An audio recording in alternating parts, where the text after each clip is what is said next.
I would give a brief overview of the device real quick and tell you the positive things and the things that Ruben put into that design. And whenever he wants the word, he just hops in and says, okay, that's bull what you're talking. It's something else. Okay, that's the best thing if you have the guru himself here. That's the device. You can see it's beautifully designed. It looks beautiful from the get-go. And as a compressor, it has a lot of tricks up its sleeve. We come to that later when we listen to the audio examples. So you know, everybody who worked with the compressor knows the different aggregators we need to have for a compressor to work. Basically having a threshold, having the attack, having the release, and having the ratio. That's the typical things you need in a compressor that it works properly, especially if it's a VCA design.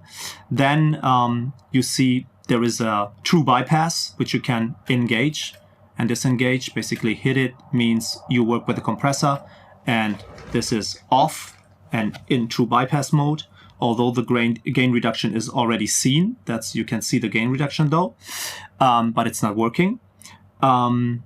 This is something that's really beautiful about this device. It's called the warm mode. We'll come to that later. What it does is it changes the situation of the transients. That means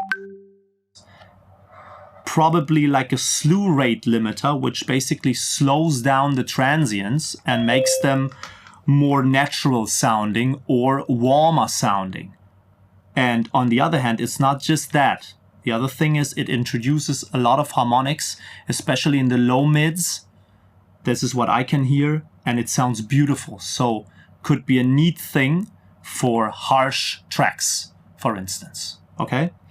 Then we have something that is called logarithmic release, which is nothing else than if it's disengaged. That means the gain reduction is the same per time, linear down.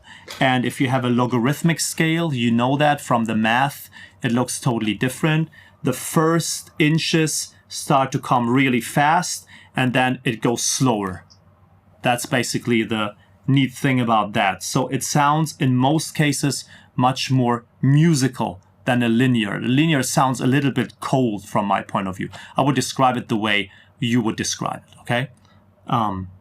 Then we have this amazing auto fast on the attack that we can engage. This comes in handy if you have bass heavy music, for instance, which has a lot of transients, percussions and stuff, which you have to control.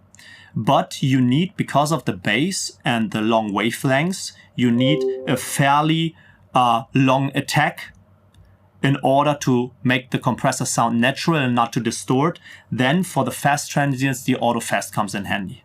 So that is a neat application for that. So you catch the initial transients, it does that by nature because that compressor is so intelligent, like Ruben, and therefore it does that in a neat way.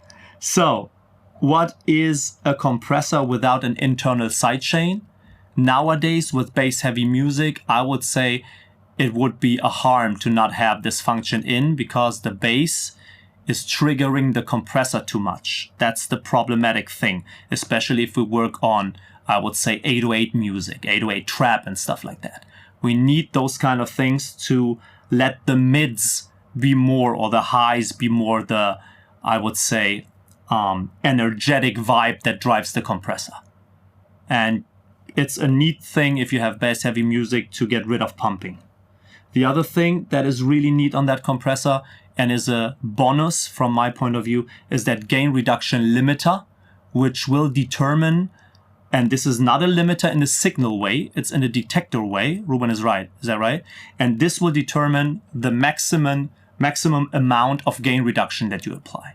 So no matter what you dial in with a threshold and the attack and release, you can put that into a maximum of probably 2 dB or 1 dB, depending on the material. For instance, classical or jazz music is really fragile, and you have to really be careful to not compress it too much that it's hearable. It has to be feelable more than hearable, if that's the right term. Then we have the makeup gain, as you know, guys, from every compressor, and a wet, dry built-in into the compressor. So you don't need to buy another device, which will make this work as a parallel compressor. Everything is built in. It's so neat. It's so beautiful. And when we come to the design, it's something that you have to be aware of.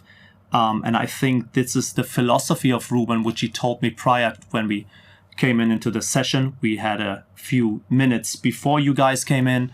It's like to make a compressor natural sounding in the way that you need it for mastering or for classical music or for jazz music, like I said, you need the topology of the gain reduction has to be, I would say, more towards the RMS detection than rather the peak. The peak is more hearable than the RMS, because the RMS means nothing that like the average loudness, if you will. So it's more musical when you dial it in. And the other thing is it has a softney characteristic as well.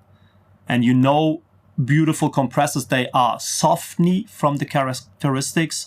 One thing that we use all the time in mixing is the LA2A by Universal Audio, which sounds neat on basically every material, not just because of the topology of the device, but rather on the gain reduction philosophy. So it sounds always natural. It's not hearable, actually, when you compress. Yeah, that was an introduction to that device. And I would say if Ruben wants to add something.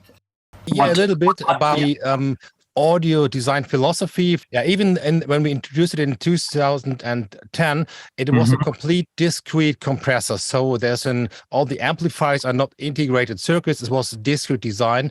Even the VCA, and this, I think the special thing about elysia and my designs, that all the VCAs are self-made, they are discrete, and because the part that you can buy wasn't fitting my needs or not having the quality for use for mastering. So even in the previous xpressors, really, everything was discrete, and now with the Neo, it's got an extra upgrade in sound quality. We improved also the power supply internally, and the result is really stunning.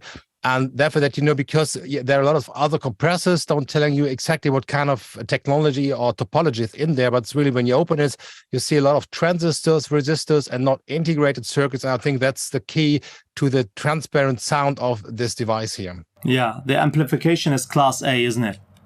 That's another neat thing. Yeah, that's another neat thing. So the amplification basically is what I would call class A.